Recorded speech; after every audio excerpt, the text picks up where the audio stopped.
Dobro mi došli, lepi moji i najlepše moje. Htjela bih danas da vam pokažem jedan recept za projaru koji, za one domaćice koje nemaju iskustva u tome, nema šanse da ne uspe.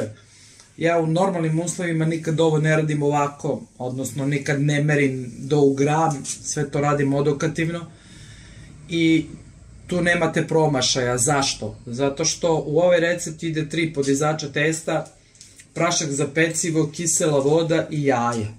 Kad stavite sve te 3 namirnice u testo, budite uverene da će da se testo podigne. E sad tu imamo i sir, imamo i jogurt, i ulje, kukuruzno brašno, belo brašno, odnosno pšenično, i kukuruzni griz, odnosno palentu.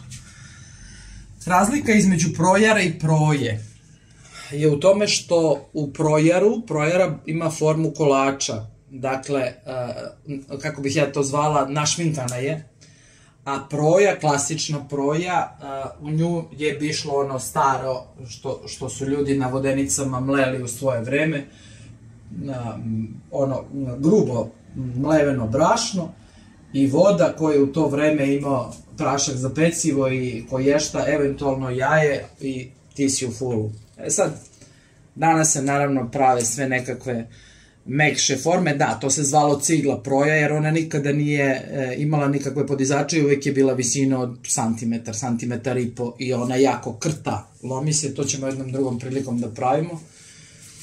A danas ćemo da napravimo proju za, kažem, domaćice koje nisu sigurne u mere. Probajte ovu kombinaciju, nema šanse da vam ne uspe ako radite po receptu.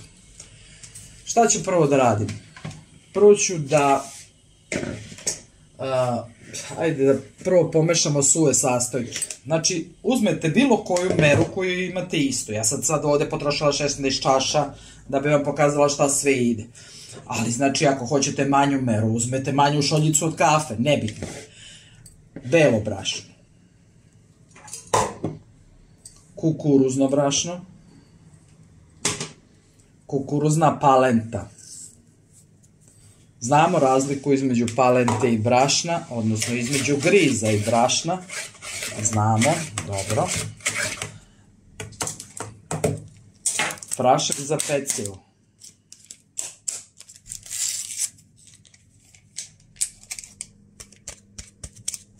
Stavit ćemo so.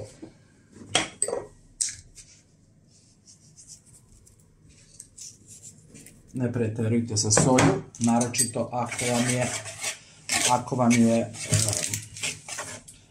ovaj sir slan. Može se on napraviti i bez sira, naravno.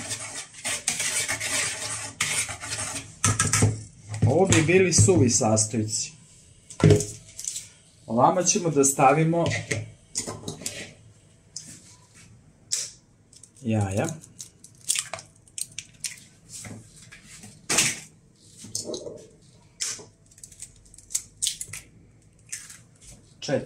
Da ne zaboravim da vam kažem, imali smo znači čašu belog, čašu kukuruznog brašna i imali smo čašu ovog projnog brašna, odnosno kukuruznu palentu. Dodala sam još pola, znači nećete ostati na 3, dodat ćete kukuruznu palentu još polovinu.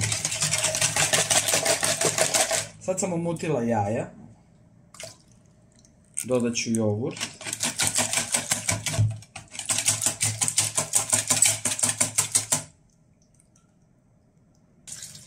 kiselu vodu i to je sad vrlo tečno. Ovde ćemo da dodamo, što sam rekla, još pola čaše brašna, odnosno palente.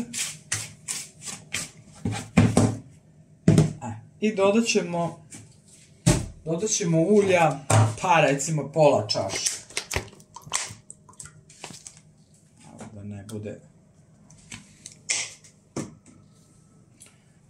Kad se stekne rutina, onda to su sve stvari koje radite odokativno, ništa ne merite, ali ajde sad da pokažemo kako se to radi, a je to posle stvar do ruke.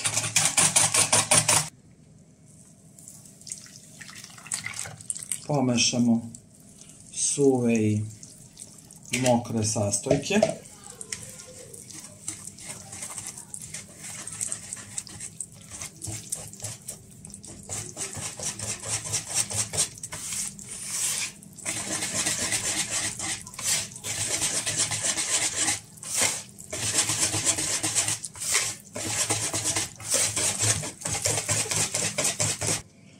Iseći ću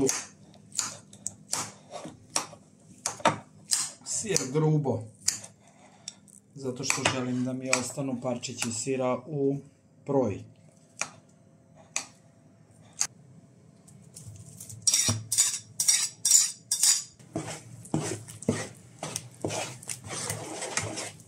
Sad smo je promešali i stavit ćemo u pleh papir za pečenje. Izručimo na papir i idete s njom u rernu na 200 stepeni, pa recite ga pola sata. Probat ćete čačkalicom ili nečim, bušnite, ne mogu da znam kako čija rerna radi. Znači ja sam ovu moju stavila na 200 i gledat ću na vreme, ali kažem to u normalnim uslovima ne radim, samo je bušnem viljuškom, odnosno čačkalicom i vidim da li ostaje trag. Ako ne ostaje, znači da je spremna za vađenje. Prošlo je 25 minuta, gledala sam na sat. Samo da vidimo da li je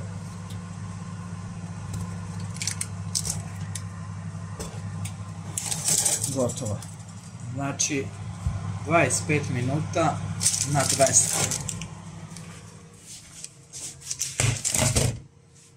Samo da se prohladi malo i onda ću da iskinem ovaj pek papir da mi ne vlaži sa donje strane i da isečem da vidite kako izgleda. Sad ćemo da je skinemo sa ovog papira.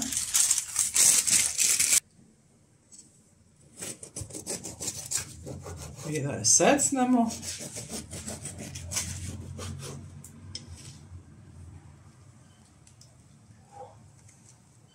Evo je.